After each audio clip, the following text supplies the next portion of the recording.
Bonjour à tous, on se retrouve pour une nouvelle position de finale, une finale avec pour les blancs roi un cavalier, roi cavalier contre roi fou et deux pions. Donc évidemment gros avantage pour les noirs dans cette finale, les blancs au trait qui devront essayer d'obtenir la partie nulle. Donc la façon d'obtenir la nulle ici, ce serait d'arriver à prendre les deux pions de l'adversaire, parce que sans ces deux pions, les noirs ne peuvent pas gagner. Et, la seule façon de gagner en finale, c'est d'amener un pion à dame.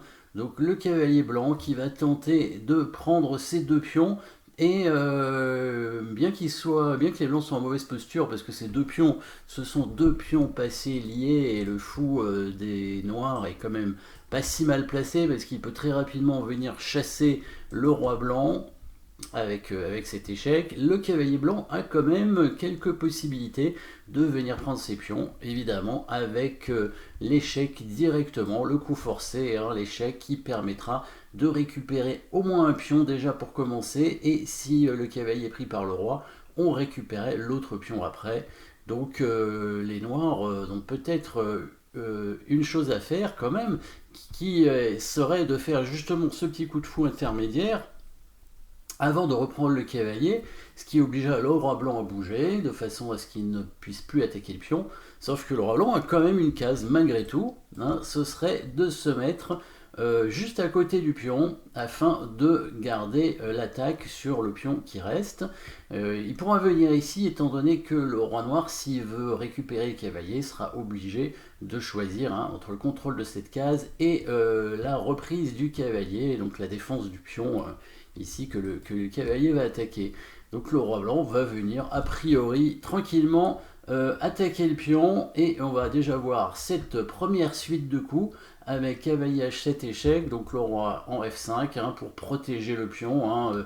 Si le roi ne protège pas le pion, s'il vient ailleurs, évidemment le cavalier prendra quand même. Et après, il pourra même prendre l'autre pion, parce que s'il vient ici, il va prendre en faisant échec, donc là, ce sera gratuit. Donc il n'y a pas énormément d'options pour le roi noir. Le cavalier blanc prend le pion, évidemment. Donc là, comme on a dit, si le roi reprend le cavalier, les blancs prennent le deuxième pion. Et là, c'est une position morte, donc une partie nulle. Pas de mat possible dans cette position, c'est nul immédiatement. Le fou donc va faire le fameux coup intermédiaire pour essayer de faire reculer le roi. Si le roi est obligé de reculer, là les noirs pourront prendre le cavalier sans perdre leur pion, mais les blancs sont malins bien entendu, ils viennent avec le roi en h4 pour garder l'attaque sur le pion des noirs. Alors maintenant, que vont faire les noirs? Eh bien évidemment, ils vont essayer de conserver leur pion à tout prix, et bien sûr l'avancer, il n'y a pas le choix, il est protégé par le fou, ils en profitent bien entendu. Alors ici, maintenant les blancs ont quand même un dilemme, puisque ils ont leur cavalier attaqué, et ils sont plus dans le fameux carré du pion noir avec le roi. On se souvient que le carré, on peut tracer un carré ici avec le pion, et puis même on peut continuer, mais bon là il n'y a pas de...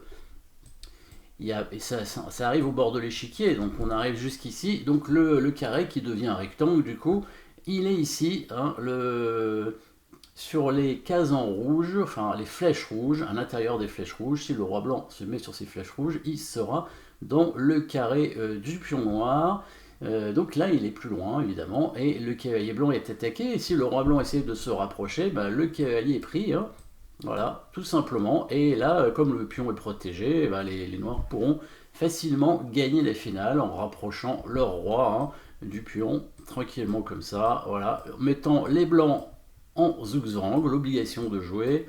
Les blancs qui peuvent jouer des coups, mais pas pour longtemps. On voit le fou ici, très important évidemment, qui va permettre de, par exemple, contrôler la case de promotion comme ici. Et donc, du coup, le pion peut avancer jusqu'à promotion, promotion dame évidemment, dans cette partie. Donc le roi ne peut pas rentrer dans le carré.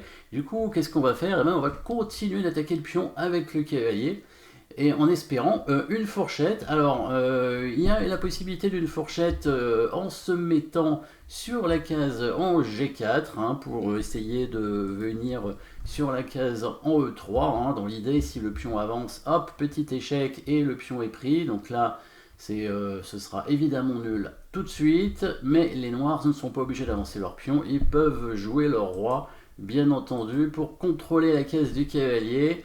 Et si le roi tente, le cavalier qui ne peut plus revenir du coup sur la case de 3, si le roi revient dans le carré, bah, les noirs vont accompagner leur pion comme ça, et les blancs vont se retrouver bloqués. Le pion noir va pouvoir avancer tranquillement à dame, il n'y a pas grand chose à faire. Voilà, le fou qui contrôle l'arrivée du roi blanc, et le pion donc qui va faire promotion. Donc cette fourchette ne fonctionne pas, il va falloir trouver à nouveau les coups forcés, évidemment vous pouvez chercher dans cette position qu'est-ce qu'il faut jouer avec les blancs.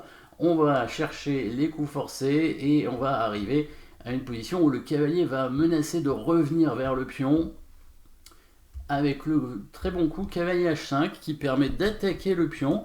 Donc là, le coup des noirs est forcé, il est obligé d'avancer le pion. On a bien compris qu'il fallait absolument garder le pion avec les noirs. Le pion noir a l'air trop loin maintenant, le roi blanc ne pourra jamais le rattraper. Le cavalier va tenter un petit échec, évidemment, avec l'idée de rentrer sur la case en E2. Bien entendu, le problème c'est que le fou peut prendre le cavalier, et ça peut être ennuyeux. Alors si on regarde l'option où il ne prend pas le cavalier déjà, si le roi noir bouge, le cavalier vient sur la case en E2, et si le roi noir tente d'attaquer le cavalier va s'échapper cette fois. Il s'échappe de l'emprise du roi, et où qu'il aille, le roi il ne pourra pas rattaquer le cavalier. Et si le fou tente de l'attaquer, le roi blanc va venir se rapprocher tranquillement. Voilà, le roi arrive en G4, et du coup, le cavalier de toute façon il est sur case blanche, donc il craint rien. Et si le fou noir tente de l'attaquer, le cavalier ira de toute façon sur case blanche. Là, le roi noir est attaqué. Donc si le roi noir bouge en F4 par exemple, là les blancs peuvent aller chercher le pion directement. Donc le roi blanc est quand même tout proche du pion. Donc là, peut-être la meilleure façon de jouer quand même pour les noirs, et qui semble la plus évidente aussi, c'est de prendre ce cavalier avec le fou. Fou prend cavalier, en plus il fait échec, donc là de toute façon le roi est obligé de bouger, c'est la seule pièce des blancs.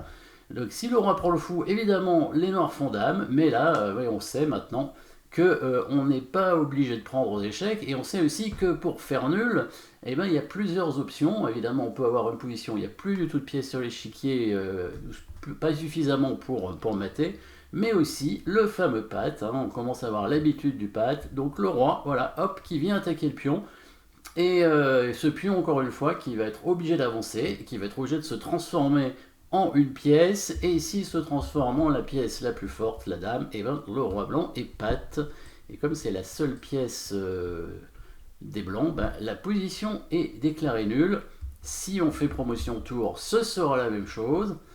La tour contrôle le fou, et le fou contrôle les deux autres cases du roi, et puis le roi noir qui contrôle la case ici en G4, donc on voit la tour qui contrôle les cases G2 et G3, le roi noir qui contrôle la case G4, et le fou qui contrôle les deux cases en vert, H4 et H2. Le roi blanc ne peut pas bouger, c'est au blanc de jouer, donc c'est patte.